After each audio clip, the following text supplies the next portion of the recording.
Kevin Stefanski's hopeful request to Shedeur Sanders after Brown's rookie sidelined with injury. Kevin Stefanski has planted Joe Flacco firmly at the center of the Browns' offense ahead of Dillon Gabriel, Kenny Pickett, and Shedeur Sanders. This roster decision was backed by the logic of experience, despite the 2 preseason wins of the Browns without Flacco. It was Sanders who first ignited the offense, making his debut on August 8th at Bank of America Stadium. That night, he threw for 2 TDs, ran for 19 yards, and completed 14 of 23 passes in a 30-10 win against the Panthers. But that was around the time his momentum faced another hiccup. In Week 2, the spotlight shifted to Gabriel, who stepped up as Sanders nursed his oblique injury. With the number 1 spot sealed, the real question now lingers over #2-4. As the Browns enter their final preseason week, the rookie's oblique injury continues to define the storyline. Stefanski admitted the plan was conservative, saying, "Going to do a little bit less today.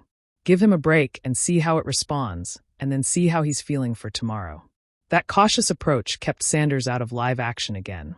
On August 19th, Adam Schefter took to X with a surprising update that the Browns plan to keep all 4 quarterbacks. Stefanski has yet to make clear where rookie Sanders stands in the rotation. Browns insider Fred Greetham shed light on the debate by posting, #Browns Kevin Stefanski said Shedeur Sanders would not do much in practice, but we're hoping he might do more on Wednesday. He was on the field, suited up. A lot hangs on his performance on August 20th. More clarity came from camp when Darrell Reuter reported. As Kevin Stefanski indicated before practice, not much from Shedeur Sanders today. Sanders was dressed and threw a few warm-up balls, but that was it for the rookie. #Browns. His update confirmed what many suspected, that Sanders' workload remains limited. The promising rookie has been slowed, leaving the coaching staff to balance caution with injury. After all, if Flacco's age becomes an issue later, we can expect Sanders to keep the franchise afloat. Instead, the spotlight shifted to Kenny Pickett. He is climbing back after a hamstring injury suffered on July 26th. He finally joined the 11-on-11 drills, his first extended action in nearly 3 weeks. Stefanski acknowledged the progress, noting Pickett continues to progress nicely. Do not expect to see Sanders under the spotlight so soon. Looks like his injury is shadowing his progress. What are the ripple effects of Shedeur Sanders' injury? Chris Easterling of the Akron Beacon-Journal reported that Kevin Stefanski acknowledged Sanders' hard work. Yet the coach refused to offer clarity on the rookie quarterback's place in the pecking order. Stefanski told reporters, "I'm not going to get into specifics on the players and where they're getting reps, those type of things. He's working extremely hard. All those guys are. We're still not yet through the installation schedule. We're still just introducing 2-minute yesterday. We'll introduce some different distances today situationally. So I wouldn't really think much past that. Caution is the word for Sanders right now."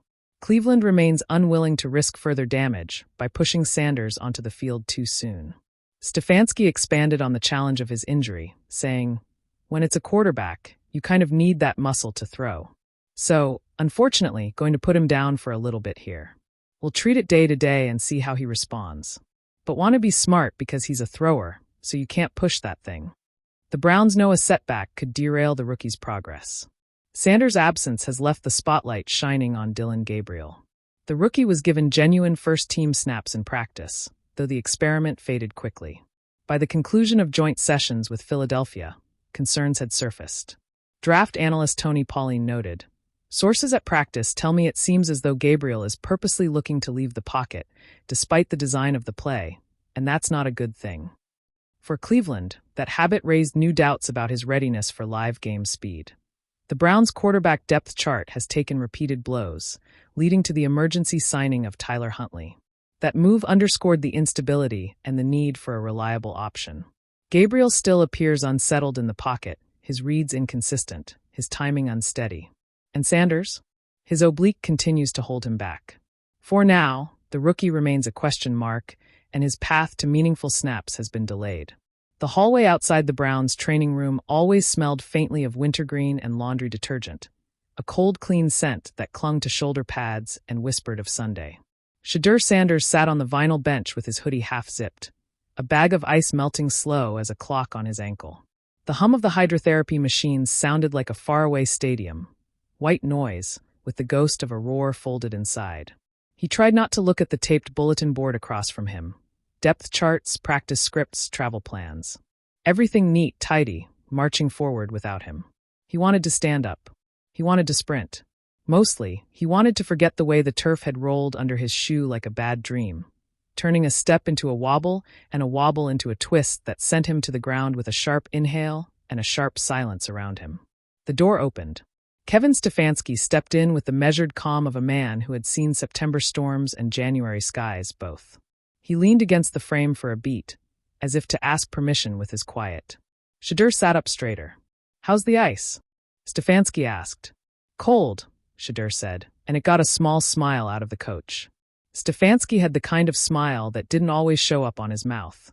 Sometimes it lived in the corners of his eyes only. "Cold is good," he said, coming over to sit beside him. "Cold is honest." They watched the ice drip for a moment, each drop darkening the towel like a period on a sentence. The team's laughter thinned in the hallway, then faded. Somewhere, a cart rolled past with a squeak. Stefanski clasped his hands, index fingers steepled, and let quiet do its steady work. "I'm not going to talk to you like a headline," he said finally. "I'm going to talk to you like a quarterback." Shedeur nodded. He could feel the wall inside his chest shift, making room.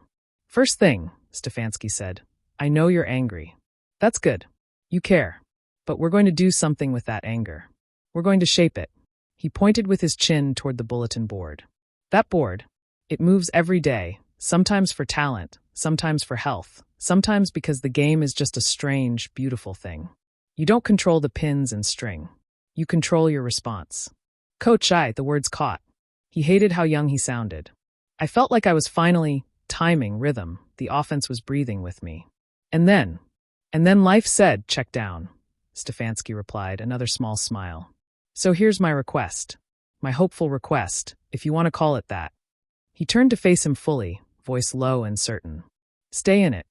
"Coach, I'm here," Shedeur said, then realized the coach meant something bigger than geography. "I mean stay in it," Stefanski repeated. "The meetings, the film, the walkthroughs. I want you front row with your notebook open. I want you asking the questions before they form in the room.